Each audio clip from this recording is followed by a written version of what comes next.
किसी बच्चे या किशोर में पीठ दर्द होने पर विचार करने के लिए कई अनोखे पहलू हैं। दुर्लभ मामलों में पीठ दर्द एक गंभीर अंतर्निहित स्थिति का संकेत हो सकता है, जिसके लिए तत्काल चिकित्सा ध्यान देने की आवश्यकता होती है। बच्चों और किशोरों में पीठ दर्द उम्र के साथ बढ़ सकता है और आमतौर पर लड़कों की तुलना में लड़कियों को अधिक प्रभावित करता है। यह वीडियो बच्चों और किशोरों में पीठ दर्द के बारे में संभावित कारणों, नैदानिक विचारों और उपलब्ध उपचार विकल्पों सहित व्यापक जानकारी प्रदान करता है, ताकि माता-पिता और देखभाल करने वालों को इस लक्षण वाले बच्चों को समझने और उनका समर्थन करने में मदद मिल सके।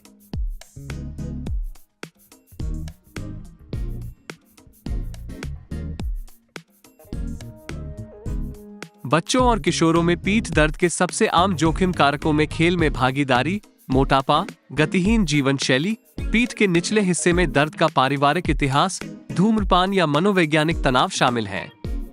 उदाहरण के लिए, पीठ के निचले हिस्से में दर्द के सकारात्मक पारिवारिक इतिहास वाले बच्चों और किशोरों में बचपन या किशोरावस्था में पीठ दर्द का अनुभव होने की संभावना उनके समकक्षों की तुलना में लगभग दोगुनी होती है, जिनका कोई प्रासंगिक पारिवारिक इतिहास नहीं होता है। साक्ष्य बताते हैं कि जिन लोगों को बचपन में पीठ के निचले हिस्से में दर्द होता है, उन्हें वयस्कता में पीठ के निचले हिस्से में दर्द होने का खतरा अधिक होता है। स्कूल जाने वाले बच्चे जो पीठ दर्द की शिकायत करते हैं, उनमें आमतौर पर उच्च स्तर की मनोसामाजिक कठिनाइयां भी होती हैं, जैसे भावनात्मक संकट और व्यवहार और रोजमर्रा के कार्यों में समस्याएं।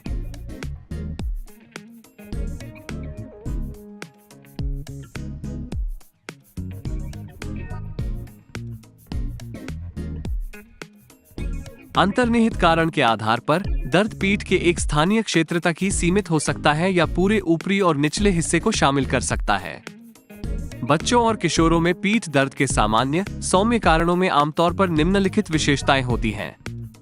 शुरुआती चरणों में बचपन और किशोरावस्था में पीठ दर्द आमतौर पर कम तीव्रता के साथ होता है और दर्द आमतौर पर 1 सप्ताह से भी कम समय तक रहता है।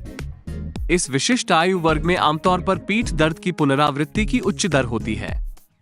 जब दर्द दोबारा होता है, तो यह आमतौर पर अधिक तीव्रता के साथ उभरता है। दैनिक गतिविधियों को करने में सीमाएं हो सकती हैं, स्कूल के दिन छूट सकते हैं और शारीरिक गतिविधि करने में कमी या झिझक हो सकती है।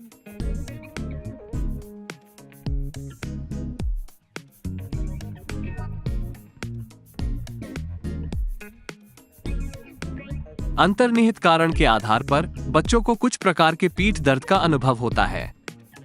अत्यधिक पीड़ा, चोट, आघात, कशेरुका या कशेरुका विकास प्लेट के फ्रैक्चर या हर्निएटेड डिस्क की स्थिति में तेज, छुरा घोंपने वाला या गोली लगने जैसा दर्द हो सकता है। पुराने दर्द, लगातार दर्द, दर्द जो आता जाता रहता है, या आसन से संबंधित दर्द, सूजन संबंधी स्पॉन्डिलोआर्थ्रोपैथी, मनोवैज्ञानिक मुद्दों या विकास संबंधी समस्याओं जैसे कि शेउरमैन रोग के कारण हो सकता है। दर्द जो रीढ़ की हड्डी के हिलने डुलने से बढ़ जाता है। लचीलेपन या आगे की ओर झुकने से रीढ़ की हड्डियों के सामने वाले हिस्से पर दबाव बढ़ जाता है, जिससे हर्निएटेड डिस्क, डिस्काइटिस, ऑस्टियोमाइलाइटिस या वर्टेब्रल बॉडी ट्यूमर जैसी स्थितियों से दर्द बढ़ जाता है। रीढ़ की हड्डी के विस्तार या पीछे की ओर झुकने से रीढ़ की हड्डियों के पीछे के हिस्से पर तनाव बढ़ जाता है, जिसमें पहलू जोड़, पार्स इंटरआर्टिकुलरिस और पेडिकल्स शामिल है। इस क्षेत्र में कोई घाव या चोट, जैसे ऑस्टियोइड ऑस्टियोमा, ऑस्टियोब्लास्टोमा या स्पॉन्डिलोलिसिस, पीछे की ओर झुकते समय दर्द का कारण बन सकता है।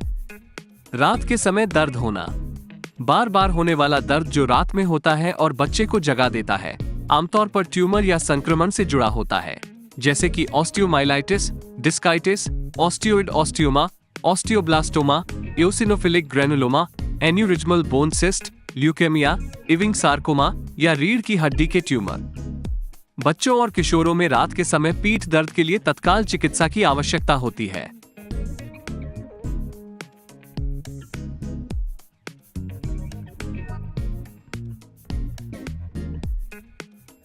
इस बात के कुछ सबूत हैं कि भारी बैकपैक बच्चों में पीठ दर्द का कारण बन सकता है।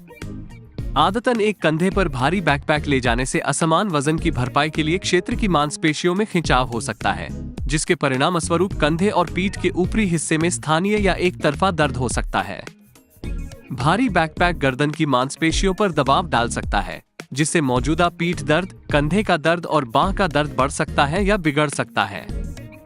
गलत तरीके से बैकपैक लोड करने और चलते समय आगे की ओर झुकने से बैग के भीतर वजन असमान रूप से वितरित हो सकता है, जिससे पीठ की मांसपेशियों पर दबाव पड़ सकता है।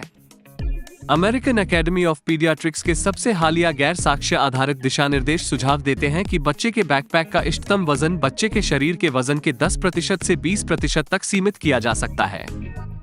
निश्चित रूप से यदि कोई बच्चा या किशोर अपना बैकपैक ले जाने के बाद पीठ दर्द की शिकायत करता है, तो बैकपैक का वजन कम करने, रोलिंग पैक का उपयोग करने या अन्य उपचार तलाशने का प्रयास करना उचित है।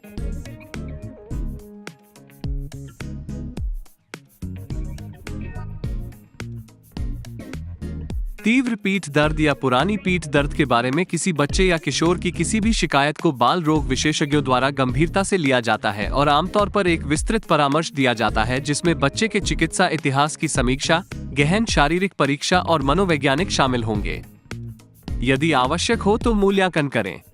यदि चिकित्सा इतिहास और शारीरिक परीक्षण से अंतर्निहित स्थिति का पता चलता है, तो परीक्षणों की एक श्रृंखला आयोजित की जा सकती है। इन परीक्षणों में आमतौर पर रक्त परीक्षण और रेडियोग्राफिक इमेजिंग अध्ययन शामिल होते हैं, जिसमें आगे की जांच और नैदानिक परीक्षणों के लिए किसी विशेषज्ञ के पास संभावित रेफरल भी शामिल होता है।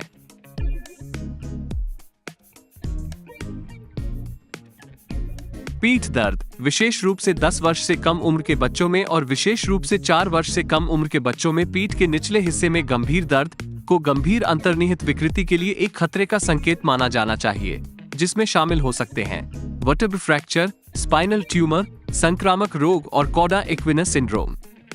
रीढ़ की हड्डी के ट्यूमर और फ्रैक्चर अतिरिक्त लक्षणों से जुड़े हो सकते हैं, जैसे थकान, सुबह उठने पर रीढ़ की हड्डी में अकड़न, वजन कम होना, भूख न लगना, बुखार और रीढ़ की हड्डी पर स्थानीय कोमलता। रात का दर्द जो बच्चे को नींद से जगा देता है और आराम करते समय दर्द ट्यूमर के लिए विशिष्ट हो सकता है। कोडा इक्विनस सिंड्रोम से जुड़ा पीठ दर्द प्रगतिशील न्यूरोलॉजिकल कटिस नवशूल जैसे लक्षण और आंत्र और मूत्राशय असंयम का कारण बन सकता है। बच्चों और किशोरों में हल्का से मध्यम पीठ दर्द अचानक सीधे पीठ पर चोट लगने या गिरने के परिणामस्वरूप हो सकता है, जैसे कि खेल के मैदान पर खेलते समय या खेल में भाग लेते समय, और आमतौर पर कुछ ही दिनों में ठीक हो जाता है। देखभाल और ओवर द काउंटर दवाएं। लगातार प्रगतिशील और गंभीर पीठ दर्द एक गंभीर चिकित्सा स्थिति का संकेत दे सकता है और तुरंत चिकित्सा सहायता लेने की सलाह दी जाती है।